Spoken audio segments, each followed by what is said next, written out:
To my left, I got David, and to my right, I got Milan. Actually, these are the guys that came out to give me a hand in doing this photo shoot here in Szolnok, Hungary. And they're both Hungarians. They're both from the hometown Szolnok, which actually my wife is from that hometown also. And I would just want to get a quick introduction. Dave, could you give us your name and a little bit about who you are and stuff like that? I'm David, and yeah, that's all. Okay, and what are some of your hobbies, man? I like taking pictures. I like traveling. Okay, good. Okay. And so Dave is actually going to be operating this Canon camera of mine on the video, and then I got a Nikon that he might be taking some photos. And I really thank these guys for giving me the free time. And we're at the Smile Dance Studio in Szolnok. And over to my right, which is another important creative, art, talented, gifted brother. His name is Milan, and he's going to probably just talk in his native language, which is Hungarian. Okay, what's your name? My name is Milan. Okay, and you know, you can talk in your own language. What do you like to do, and how many years have you been doing photography work?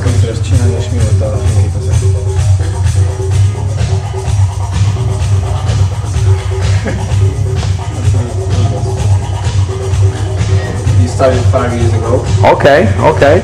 And who got you into the photography thing? Was it just a hobby of yours?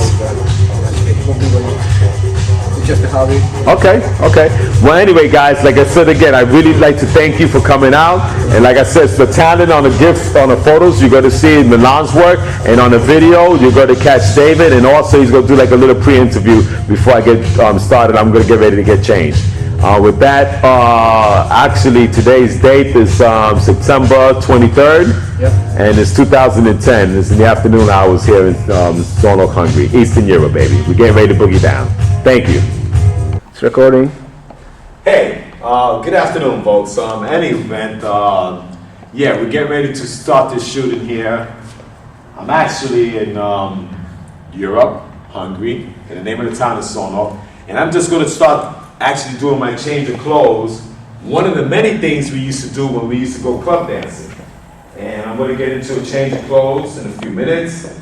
You know, I'm going to get a light interview by David, and he can start it out.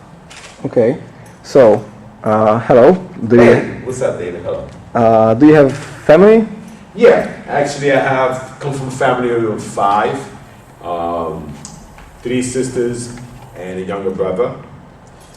And presently, I'm actually dedicating this also to my older sister who passed away from breast cancer about 3 years ago. And our immediate family, my mother and father, I'm representing my colors from their motherland, which is Honduras, and that's in Central America. And that's where my mother and my father were born. And then they migrated into the States sometimes in the early 50s. Do you have a wife? Yeah, I do. Actually, that's how I ended up here in this part of the world of Europe. My wife happens to be Hungarian, and this is her hometown.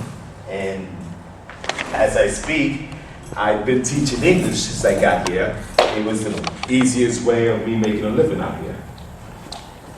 Do you have children? Yeah. Actually, we have a 5-year-old son here. And his name is Marco King Reyes.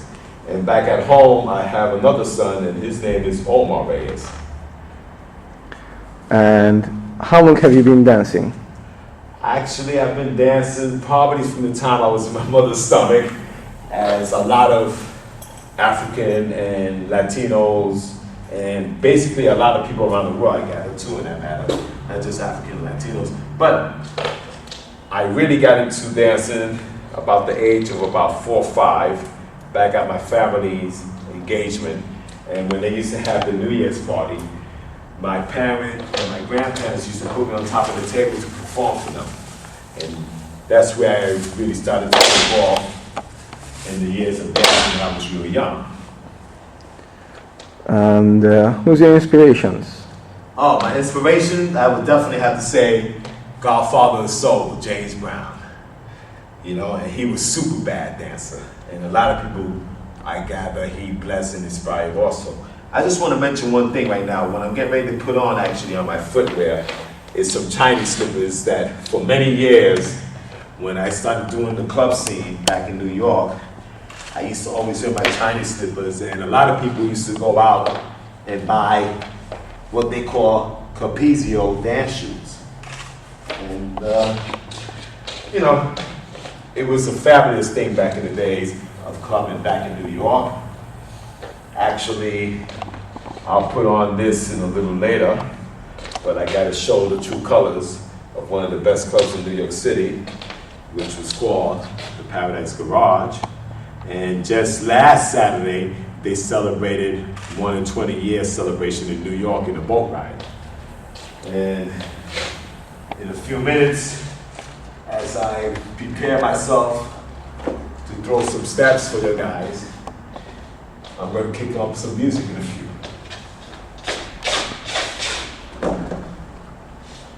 When did you start dancing? When did you? So when did you go to dance clubbing and stuff like that? Well, actually, the club dances started back. Actually, we started at the house parties. You know, the house parties was always a fabulous thing when I was young, and we did that for many years. And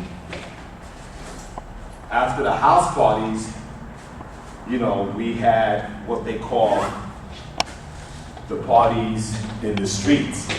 So from partying at house parties in the streets, eventually, you know, while I was in high school actually, back in the Bronx, with Clinton, a good friend of mine, guy's name is Charlie.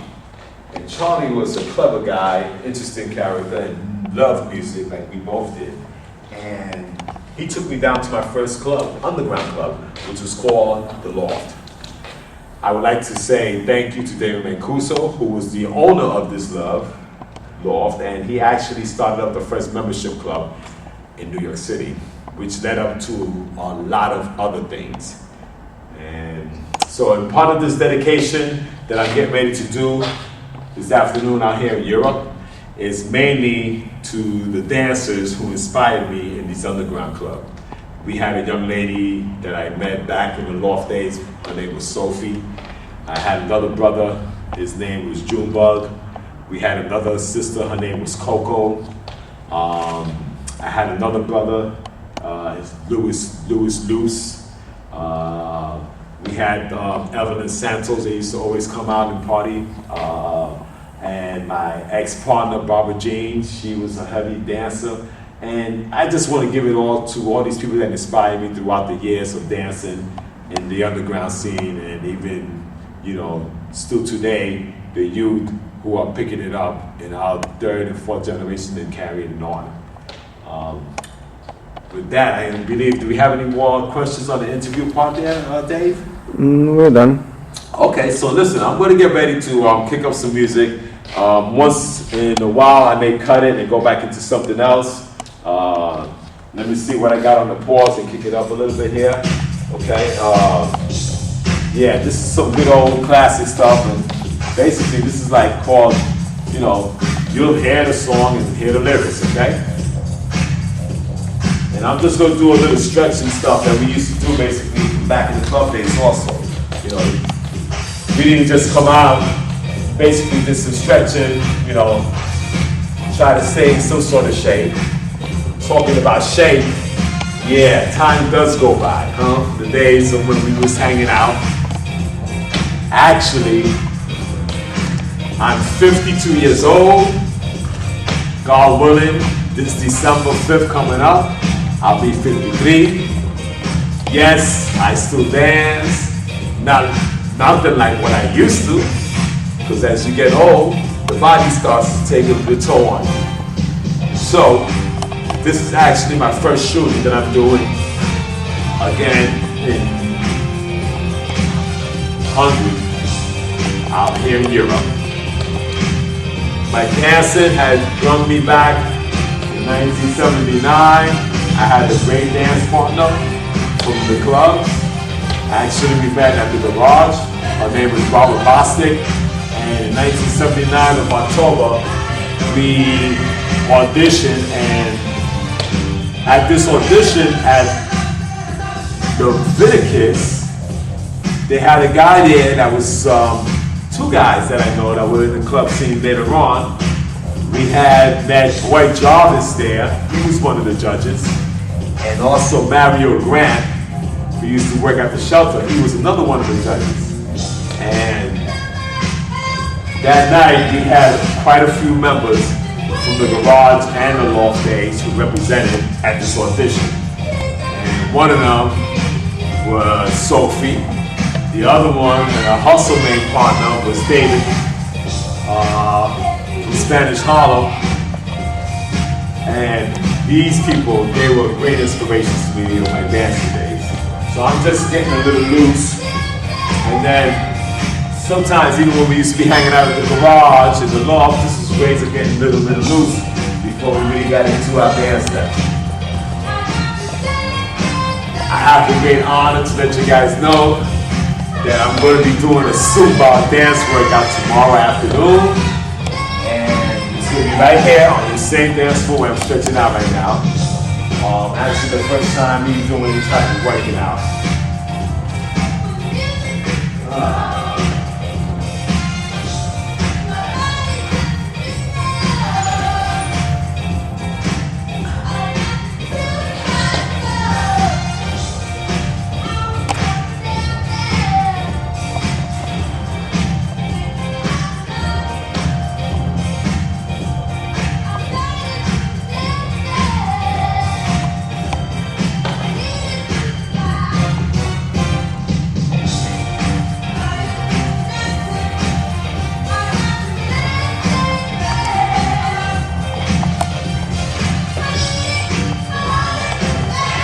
So always a good thing to stretch out the body before you really start, you know, doing some steps on the dance floor.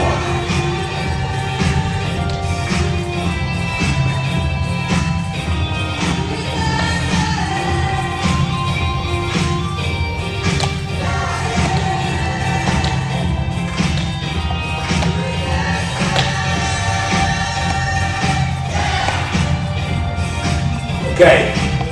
As I'm loosening it up, I'm actually going to change the record here for a minute.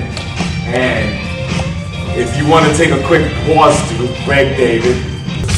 But is it okay? Okay. Is that too loud? No. Okay. You can sing as loud as you want. Okay. So we're going to kick this one up. It's time to get loose. Okay, back, right? And time to get a little loose here, guys. Let's take you back to some old school stuff.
pause break.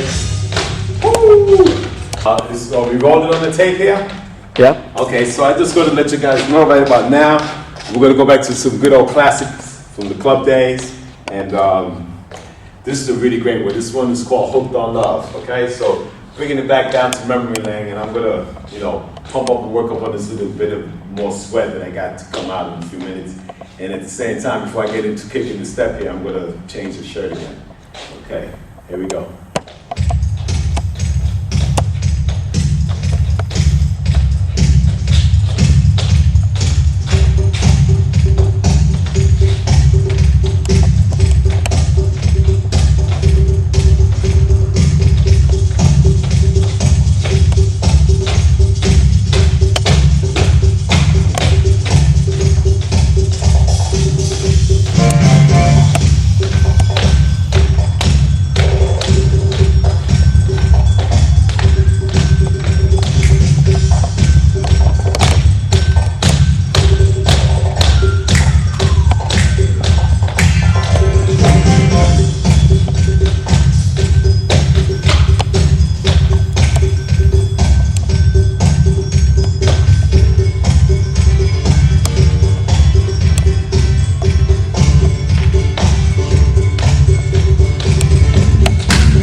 okay. Let me see, I don't know what's coming on next, but I think we're gonna take a pause for a minute. So I can figure out what's on next. Yeah, boy. Now.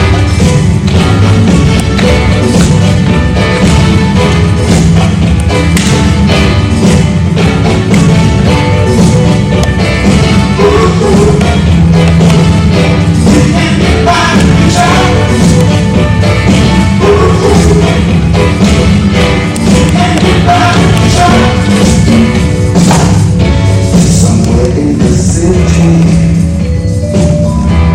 there's someone for you.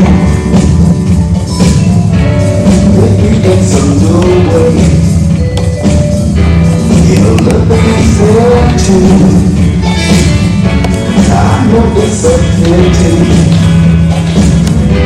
that you're so all alone.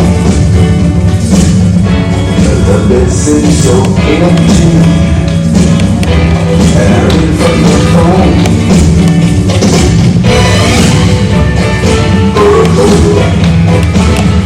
You can't get by with child.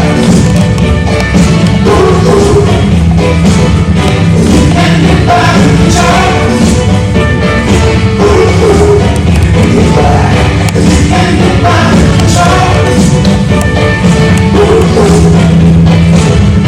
You can't get by with child. You may not be pretty, but you can't move the room. Take off those shabby clothes, girl, and let your feet show.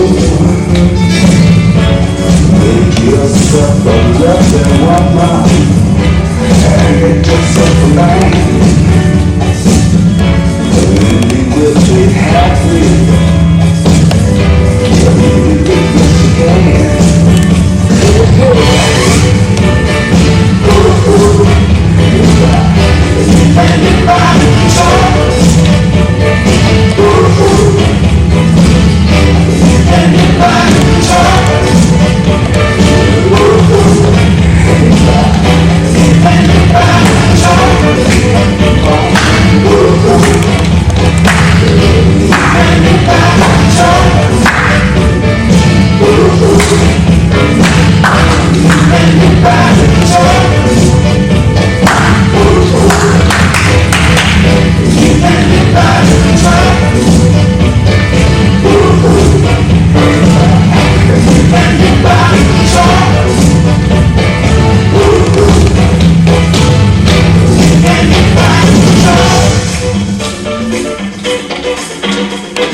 You can get by, you can try. They were taking a pause break, huh? Woo. Okay, we're ready to roll it in. Roll it in, baby.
You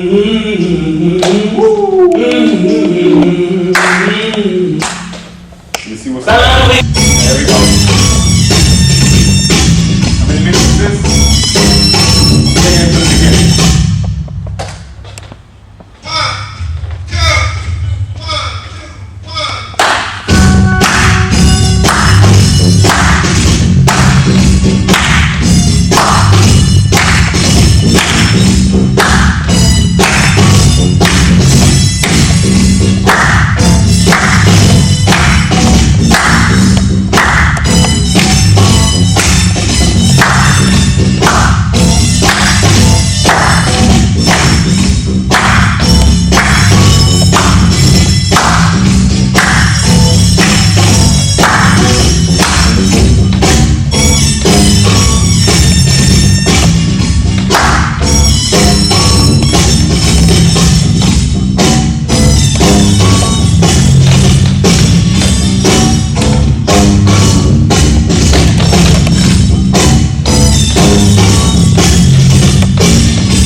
Okay.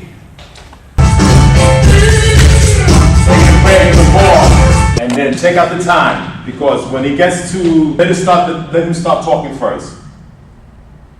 Hey family, this is Naeem Johnson down here in the lab, about to do a garage paradise tribute to my one and only mentor, Larry the Band. Just feel like taking it back and showing some remembrance of one of the greatest DJs who ever lived. So sit back, fasten your seatbelt, and enjoy this little rendition of Paradise Garage and Larry the Band. Listen and enjoy.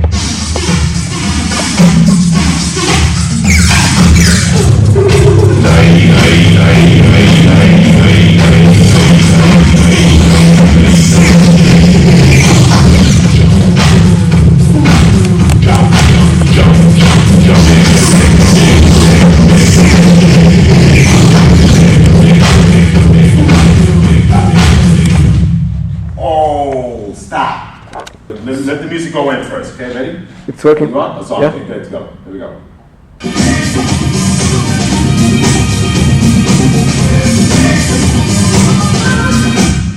Oh, buddy.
a picture is worth 1,000 words.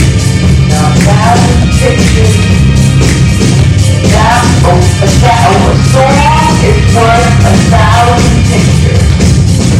But a song must be worth 1,000 pictures also, because we got the song here, and it's worth 1,000 pictures.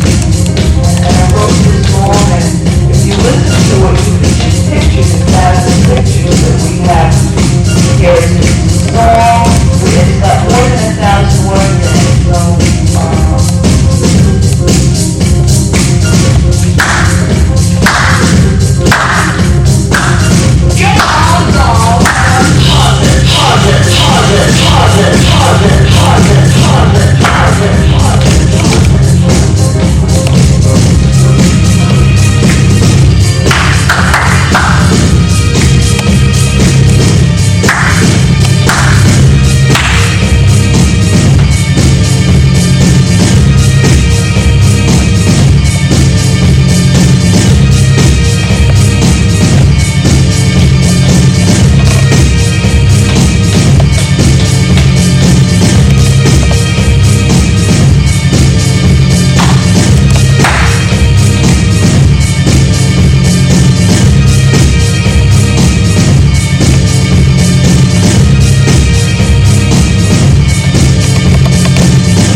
Yes, to the conclusion of this photo shoot and videotaping, I'd like to thank David, I'd like to thank Balan very much, and on my last dedication to